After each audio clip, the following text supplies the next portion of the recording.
Hey guys, it's David at Guitars in the Bank, and today we're going to talk about some of the coolest guitars we just got in this last week, including a one-of-a-kind Fender Telecaster. Alright guys, we're just going to get right into it. First we'll start with this Fender Custom Shop 63, and this is actually a NAMM special. So this is like a shell pink in like the relic finish. They did a really nice job of that. When you look at it, it really looks nice and convincing, like it really has aged. And this was a custom order color. So this really is truly a one-of-one. It's in really great shape, and even the neck feels like that 63 kind of has that rounded C shape you'd expect.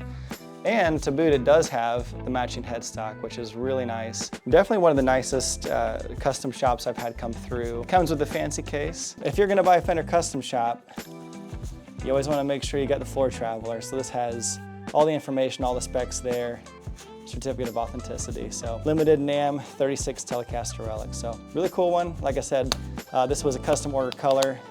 So as far as I know, this is the only one that I've seen of this spec and color and year.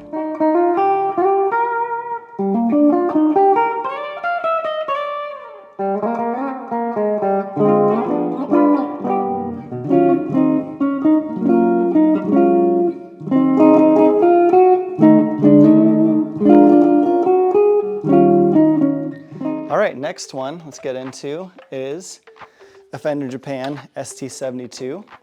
And so this one has like sort of that 72 headstock, the larger headstock you see there. Has the bullet truss rod access.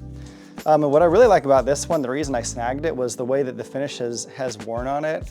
It's sort of like a vintage white, but just with like the finish cracking, and sort of the strange way that the finish aged, I just thought it looked really cool. I think this is like a 94, 95 3-bolt neck plate, and it does also have the Goto tuners. So for a good, and I think we only have this one at about $1,000, which really, for something like this, is honestly a great deal. Next one is a Fender Japan, and this is sort of like a surf green color. I don't know if you guys have seen this color very often. It's one we don't come across very often. It's a really nice vibrant green, but it doesn't feel like it's too in your face. Just kind of a nice subtle color. And really nothing too crazy about this one, just a standard, straightforward jazz bass. But I do love how a lot of these Fender jazz basses have that lacquer neck, so it just feels really comfortable to play. And again, this is for the money. This one's going to be a nice player for somebody. All right, let's do a curveball here, and let's look at a Greco. This one's a Super Real Custom, so this is kind of their take on the Les Paul Custom. This one was made in 1982, and it was a EG500. Right there's the number, and you can just tell by looking at it. I mean, it really feels nice. It's a solid Les Paul. This would have been made in the Fuji Gen factory, so these would be like the Maxon pickups, which sound really hot. They're really great sounding guitar. And again, a lot of people, I've said this in many videos before, a lot of people will say that these are definitely better than the Les Pauls of the time being made in the US. So sticking on the theme of Les Pauls, let's look at one that's a little less well known as well, which is an Orville. And this is an Orville Les Paul Custom in white. This one, I believe I dated this to the mid-90s, I think 94 or 95. And what a lot of people don't know is that Orville really was run by Gibson. So Orville was sort of their way of having their own Japanese market guitars. And this one's, again, every bit of as good as a lot of the Les Pauls that I pick up in the US. And I like the way that the gold plays off the white finish here.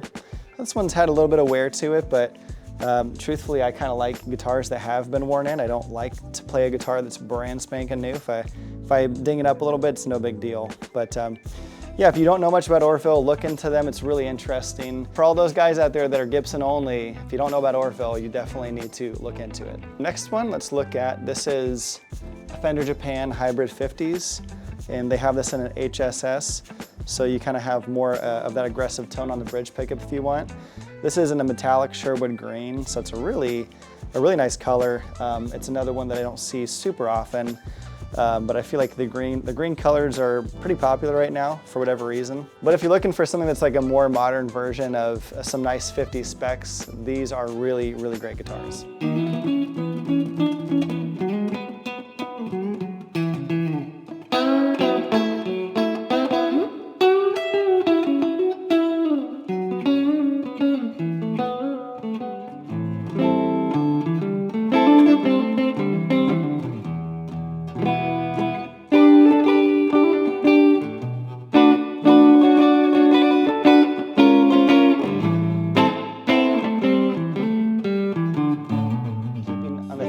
50s, here is a Fender Tele. It's a TL52-80TX. So Telecaster 52 reissue. The 80 would have been originally, this sold for 80,000 yen, and the TX would be Texas special pickups.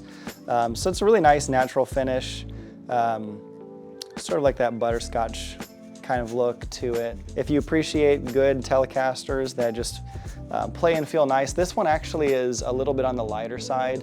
The wood is definitely an ash. I think this might be a Sen ash wood. So if you're looking for something that's not gonna be a backbreaker, these are really nice for that too.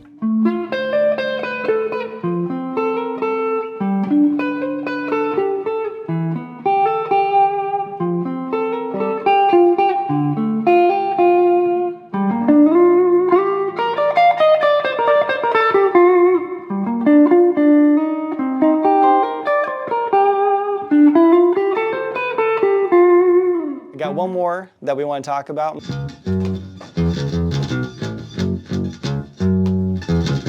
I had him demo first because I accidentally packed it. Alan shot the demo videos this morning, and then between that time and now, someone bought it and I packed it and I wasn't thinking. So it's a Fender PB-AC-100FL. And so the PB means it's a precision bass. The AC is acoustic. It has that nice F cutout there. And then we also have FL, which would be fretless. And so I think it's definitely one of the most unique precision basses I've gotten in the shop, and that's probably why it sold in less than 24 hours. So we'll try to get another one. Why not? All right, guys, that's it for today. Hope you enjoyed this video, and if you like this kind of content, go ahead and like and subscribe, and we'll see you in the next video.